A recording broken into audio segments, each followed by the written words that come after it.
So just another quick video discussing a few points about reinstalling Virtual DJ 2020.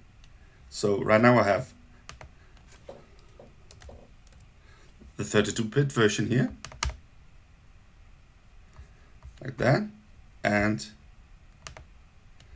it's actually the latest build, 5478. So I just want to reinstall that. So what do? Well, the exe file is down here in Programs, Virtual DJ, and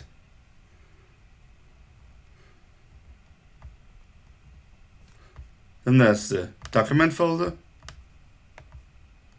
here, where we have the database and the settings and all the subfolders.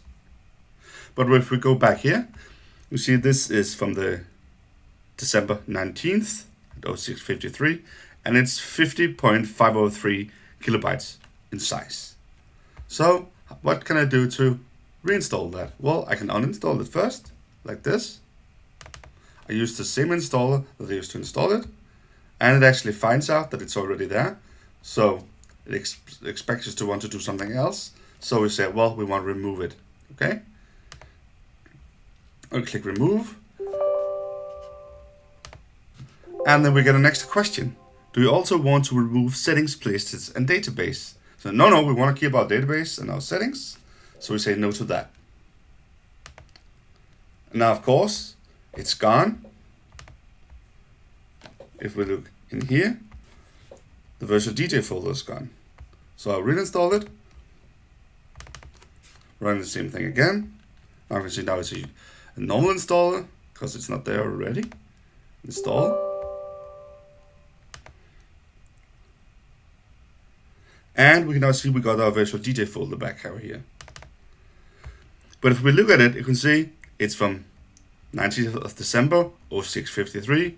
The size is 50.503. So it's exactly the same exe file that we had before. Exactly the same file. And since we haven't changed anything else, this update, this reinstall, will do absolutely nothing. It'll fix absolutely nothing.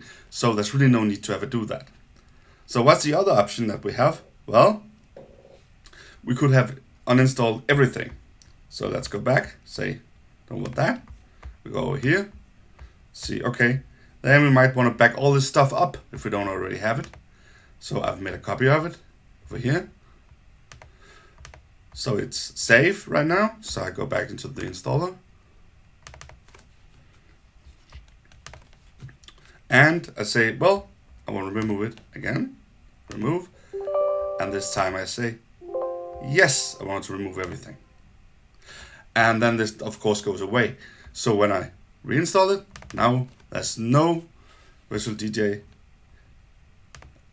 on it at all, including the database file and everything. So I install it again. And of course, I get this back. But note, there's no database file yet. There's no settings file. Okay, but just as soon as I run this, I get all the rest of it over here. The settings file will get that when I close the software. And as you can see, it's back to square one. There's absolutely nothing there. It's the default settings. So I've kind of lost everything. Okay, so what can I do then? Well, I can shut it down, of course. And then I can get my settings file, as I said, with the new settings. And then I can go into my copy and copy everything back.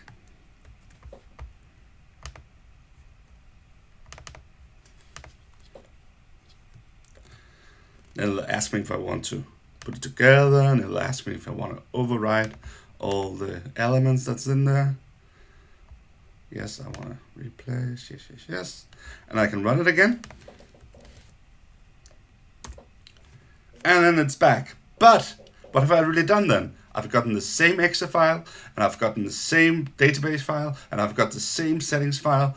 So pretty much everything that could have gone wrong with an installation, I guess, I've brought that back from either the installer, which installs the exact same exe file, or from my copy of the database and settings and everything else.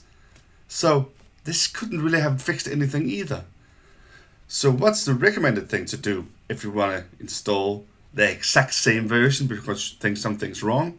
Well, what is wrong? If you think there's something wrong with your database, simply remove the database file.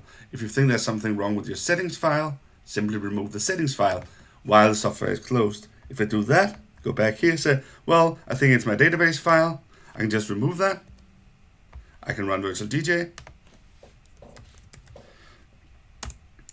And it'll create a new database file. You can see everything is now ready to add as new because it's actually the first time that it sees these files. It thinks because I've deleted the database file. If I, on the other hand, bring back the database file from my copy, sorry.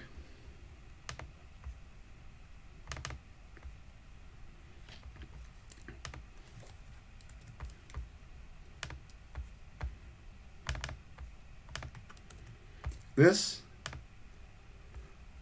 and then I instead delete the settings file. I run again.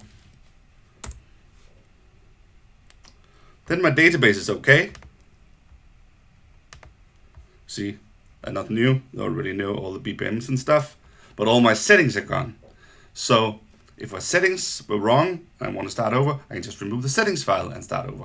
So I can actually not really think of a reason that why you would ever reinstall the exact same build of Virtual DJ. Not with the database backed up and not without the database backed up, because you're just getting the exact same stuff back. So what you want to do instead is probably mess with the database file or settings file or maybe history files, whatever you think is wrong, and then leave the rest alone, because there's no real benefit of actually doing a reinstall of the exact same Virtual DJ version.